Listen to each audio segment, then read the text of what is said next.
Hello friends, எப்படி இருக்கீங்க? Welcome to Karthik show. February 18, 2021ல நாசாவோட பர்சவரன்ஸ் ரோவர் வெற்றிகரமா செவ்வாய் கிரகத்துல தரையிறக்கப்பட்டது. நாசா இதுவரைக்கும் உருவாக்கின ரோவர்ஸ்லயே இது ரொம்ப தனித்துவமானது, அதிநவீன கருவிகள் கொண்டது. இதை பத்தின சில சுவாரஸ்யமான விஷயங்களை பத்தி இந்த வீடியோல பார்க்க போறோம். Stay tuned.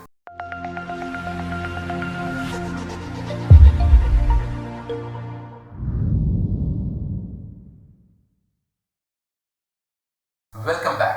ஜூலை 30, 2020 அன்னைக்கு பர்சவரன்ஸ் ரோவர் புளோரிடாவில் இருக்கிற கேப் கெனாவரல் அப்படிங்கிற ஏர்ஃபோர்ஸ் ஸ்டேஷன்ல இருந்து United launch alliance atlas 5 rocket மூலமா வெற்றிகரமா விண்வெளிக்கு ஏவப்பட்டது. அந்த ரோவர் 7 மாத பயணத்துக்கு அப்புறம் பிப்ரவரி 18, 2021ல செவ்வாய் கிரகத்துல வெற்றிகரமா தரையிறங்கி இருக்குது. இந்த ரோவருக்கு பர்சவரன்ஸ் அப்படின்னு எப்படி பேர் வந்ததுன்னு பார்த்துட்டீங்கன்னா, நவம்பர் 2019ல நாசா நேம் த ரோவர் அப்படின்னு ஒரு காம்படிஷனை அமெரிக்கால இருக்கிற அனைத்து மாநிலங்களிலும் உள்ள பள்ளி மாணவர்களுக்கிடையே நடத்தினாங்க. இதுல இந்த மாணவர்கள் ரோவருக்கு ஒரு பேரையும் அந்த பேரை எதுக்கு அவங்க தேர்ந்தெடுத்தாங்க அப்படிங்கறத பத்தி ஒரு சின்ன கட்டுரையும் எழுதி நாசாவுக்கு அனுப்பணும். இதுல சுமார் 28,000 மாணவர்கள் கலந்துக்கிட்டாங்க. அதுல இருந்து 7ஆம் வகுப்பு படிக்கும் அலெக்சாண்டர் மேத்தர் அப்படிங்கிற ஒரு மாணவன் அனுப்பின பேரு தான் பர்சவரன்ஸ். அதைத்தான் தேர்ந்தெடுத்து நாசா ரோவருக்கு பெயரிட்டாங்க. அது மட்டும் இல்லாம மாணவர்கள் அனுப்பின சிறந்த 155 கட்டுரைகளை ஒரு சிலிகான் சிப்ல பதிய வச்சு அதையும் பர்சவரன்ஸ் ரோவர் கூட செவ்வாய் கிரகத்துக்கு அனுப்பியிருக்காங்க. அதோட நிறுத்தலைங்க, send your names to Mars அப்படின்னு நாசா இன்னொரு கேம்பெயின் நடத்தினாங்க. அதுல நிறைய பேர் அவங்க பேரை நாசாக்கு அனுப்புனாங்க.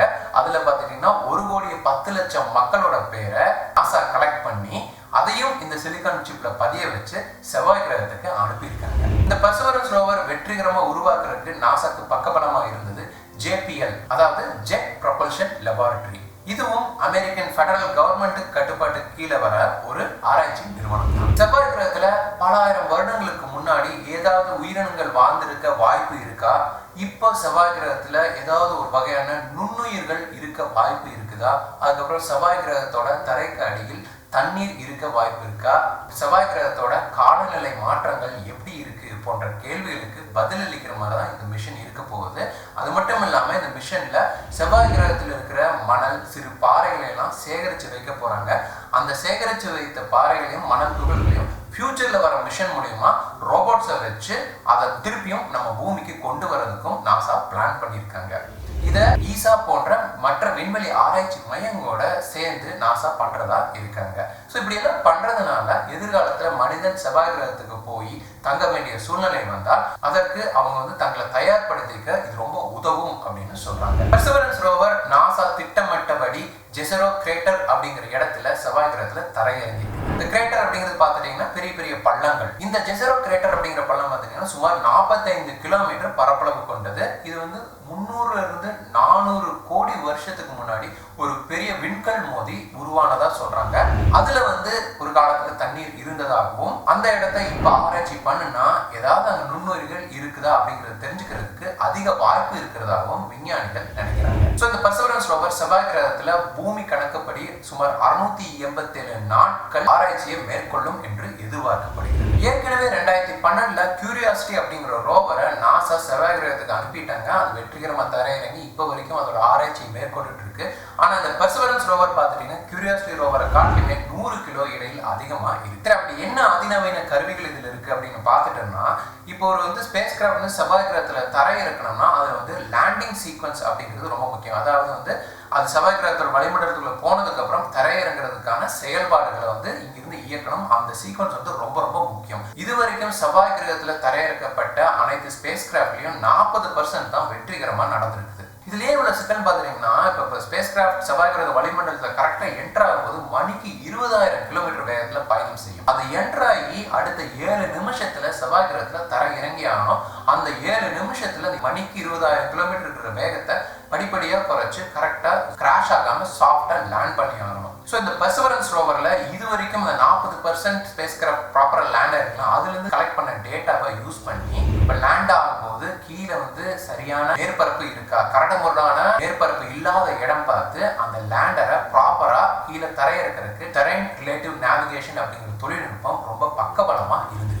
பர்சவரன்ஸ் ரோவர்ல இதுவரைக்கும் எந்த ஒரு மிஷன்லயும் இல்லாத 23 ஹை டெஃபினிஷன் கேமராக்கள் பொருத்தப்பட்டிருக்குது. இந்த கேமராக்கள் மூலமா மூலியமா செவ்வாய் கிரகத்தோட துல்லியமான புகைப்படங்களை நம்மளால பார்க்க முடியும். ஒருவேளை நீங்க வந்து செவ்வாய் கிரகத்துல பெர்செவரன்ஸ் இப்போ எடுத்துட்டு இருக்கிற புகைப்படங்களை நீங்க பார்க்கணும் அப்படின்னா அது வந்து நாசா வெப்சைட்ஸ்லயே பார்க்கலாம். அதுக்கான லிங்க் டிஸ்கிரிப்ஷன்ல கொடுக்குறேன், பாருங்க. அப்புறம் பெர்செவரன்ஸ் ரோவர்ல ஆப்டிக்கல் இமேஜ் சென்சார்ஸ் எல்லாம் பொருத்தப்பட்டிருக்குது. இந்த optical image sensors machine learning மூலியமா அந்த ரோவர் போக வேண்டிய பாதையை அதுவே தேர்ந்தெடுத்துக்கும். அதாவது எந்த பாதையில போனா இடையூறு இல்லாம எந்த ஒரு பிரச்சனை இல்லாம போக முடியும் அப்படிங்கிறது இந்த ரோவரே சூஸ் பண்ணி அதனால ஆட்டோமேட்டிக்கா போக முடியும். அதாவது ஆட்டோனமஸ் கார், தானாக இயங்கக்கூடிய கார் அப்படின்னு சொல்லுவாங்க இல்லையா, அந்த மாதிரின்னு வச்சுக்கீங்களேன். ஆனா இதுக்கு முன்னாடி நம்ம கியூரியாசிட்டி ரோவர் பார்த்துட்டீங்கன்னா அதோட பாதையை இங்க இருந்து விஞ்ஞானிகள் பூமியில இருந்து இயக்க வேண்டியதா இருந்துச்சு. அப்புறம் இன்னொரு சுவாரஸ்யமான விஷயம் என்னன்னா பெர்செவரன்ஸ் ரோவர்ல கேமரா கூட மைக்கையும் சேர்த்து அனுப்பியிருக்காங்க. அதனால செவ்வாய் கிரகத்துல இருந்து நம்மளோட புகைப்படம் பார்க்கறது மட்டும் இல்லாம செவ்வாய் கிரகத்துல எப்படி சத்தம் கேட்கும் அப்படிங்கிறதையும் நம்மளால உணர முடியும். ஸோ இந்த மைக்ரோஃபோனை பொருத்துற முயற்சி முதல் முறையா பெர்செவரன்ஸ் ரோவர்ல தான் பண்ணியிருக்காங்க. பெர்செவரன்ஸ் ரோவர் இயங்குறதுக்கு உபயோகப்படுத்த போற எரிபொருள் பார்த்துட்டீங்கன்னா ரேடியோ ஆக்டிவ் மெட்டீரியலான புளூட்டோனியம் டை ஆக்சைடு. இந்த ரேடியோ ஆக்டிவ் மெட்டீரியல் இருந்து உருவாகிற ஹீட்டை வச்சுதான் இதுல வந்து எலக்ட்ரிசிட்டி உருவாக்கப்பட்டு ரோவர் இயங்க போகுது. அப்புறம் இந்த ரோவர்ல மாக்ஸி அப்படிங்கிற இன்னொரு சுவாரஸ்யமான ஒரு இன்ஸ்ட்ருமெண்ட் இருக்கு. இந்த மாக்ஸி அப்படின்னா என்ன விரிவாக்கம் அப்படிங்கிறது கொடுத்துருக்கேன். மாக்ஸி இன்ஸ்ட்ருமெண்ட் பார்த்துட்டீங்கன்னா கார்பன் டை ஆக்சைடுல இருந்து எப்படி ஆக்சிஜனை உருவாக்க முடியும் அப்படிங்கிற முயற்சி தான் இந்த இன்ஸ்ட்ருமெண்ட் பண்ண போகுது. நம்ம முன்னாடி செவ்வாய் கிரகத்துல எக்கச்சக்கமா கார்பன் டை ஆக்சைடு இருக்கு, ஆக்சிஜனே இல்லைன்னு. ஒருவேளை இந்த மாக்ஸி இன்ஸ்ட்ருமெண்ட் மூலியமா செவ்வாய் கிரகத்துல கார்பன் டை ஆக்சைடுல இருந்து ஆக்சிஜனை உருவாக்கிட்டாங்கன்னா இது ஒரு கண்டிப்பா ஒரு பெரிய சாதனையா தான் இருக்க போகுது. ஏன்னா இது வரைக்கும் கார்பன் டை ஆக்சைடுல இருந்து ஆக்சிஜனை உருவாக்கி பயன்படுத்துனது கிடையாது.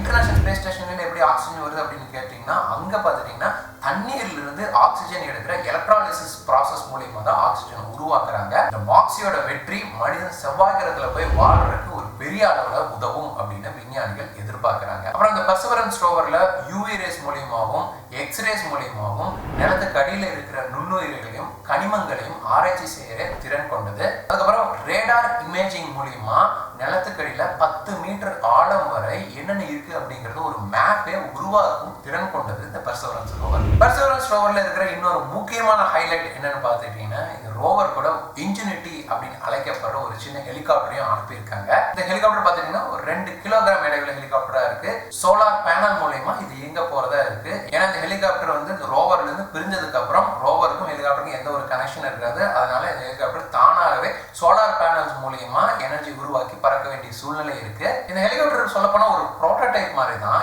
ஏன்னா செவ்வாய் கிரகத்துல ஒரு ஹெலிகாப்டர் வந்து அதை சுத்த வச்சு அதை வந்து மேல பறக்க வைக்கிறது ரொம்ப கஷ்டமான விஷயம். ஏன்னா செவ்வாய் கிரகத்துல காற்றழுத்தம் நம்ம பூமியை காட்டிலையும் 1% தான் இருக்கும். அந்த 1% குறுகிய காற்று இருக்கிற இடத்துல ஒரு ஹெலிகாப்டர் பறக்க வைக்கிறது ரொம்ப கஷ்டமான விஷயம். அதைத்தான் நாசா முயற்சி பண்ண போறாங்க.